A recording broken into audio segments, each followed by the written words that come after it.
Update ngayong Merkulis na araw guys at off duty ko ngayon guys.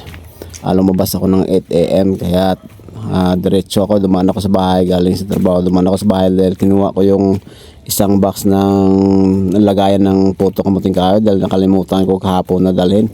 At ayan guys, dala-dala ko na yung box ng kamuting kahoy. At ngayong umaga, sideline naman uli guys, pangalawang sideline sa of the week. Sa linggo na ito, pangalawang sideline na to kasi una nung Martes kahapon at saka ngayon Merkulis, pangalawang sideline ko na of the week. Kaya ayan, ikakabit ko na guys ang box na pangalawa na nakalimutan ko guys para dalhin doon sa may-ari. Sa palagay ko mahirapan na naman ako dito guys dahil akala ko nga kagabi may buwan na at saka ngayon umaga umiinit, kaya akala ko tahimik na ang panahon na dahil medyo luminaw-liwanag na yung kalangitan, pero nung bandang alas 8:30 nako, biglang kumapal yung ulap at ito ang nangyari. Nag-uumpisa na umulan guys, kaya sa palagay ko baka hanggang hapon itong ulan na ito dahil parang masama pa rin yung panahon, may sama pa rin ang panahon. Umulan man bumagyo, tuloy ang kitaan sidelines sa off duty. Kaya ayan, tara guys, puntahan na natin yung pamilihan ng mga kakanin guys. Yan, madulas ang daan at dahan-dahan lang at andito na tayo sa Baubayan Elementary School. Kaya ayan talaga namang lumakas palalo ang ulan, kaya parang hindi ko sigurado kasi kahapon naplatan ako ng aking gulong guys. Kaya ngayon lagang hindi ko muna patakbo ng napaka maximum speed niya kasi nga manipis na yung gulong ko at saka papalit na talaga. Parang tingnan mo ko muna kasi parang sumasayaw yung kurang gulong ko pero okay naman. Kaya iyan, tuloy lang tayo. Buti na alala ko na hindi pala ako nakapag-gas kahapon, kaya ngayon may kapag-gas tayo ngayon sa gasoline station.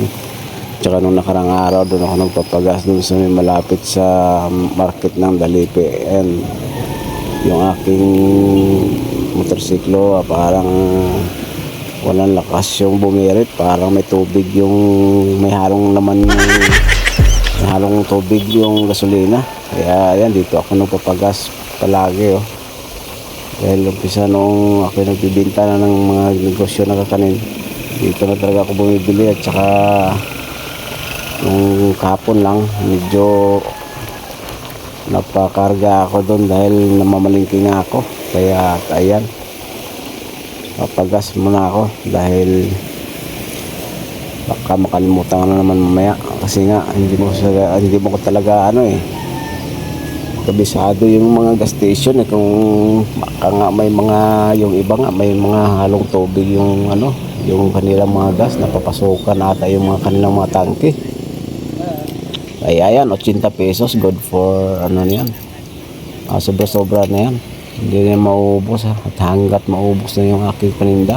Kakainis naman yung mga tao dito na nagkakarga ng mga kakarga ng gas kasi parang may diferensya sila sa guys sa isip yung kandinig. Kasi sinabi ko 80 50 yung pinarga, buti na lang hindi 100 kasi pag 100 ako hindi ko bayaran yung 20 pesos, hindi naman. Dapat na sa kanila dito yung ganda yung pandinig kasi makarga nila 150, yun pala 100 na yung ipapakarga ng customer. Tuloy tayo guys at talagang sama talaga ng panahon, migil yung ulan pero may mga ambon-ambon pa rin.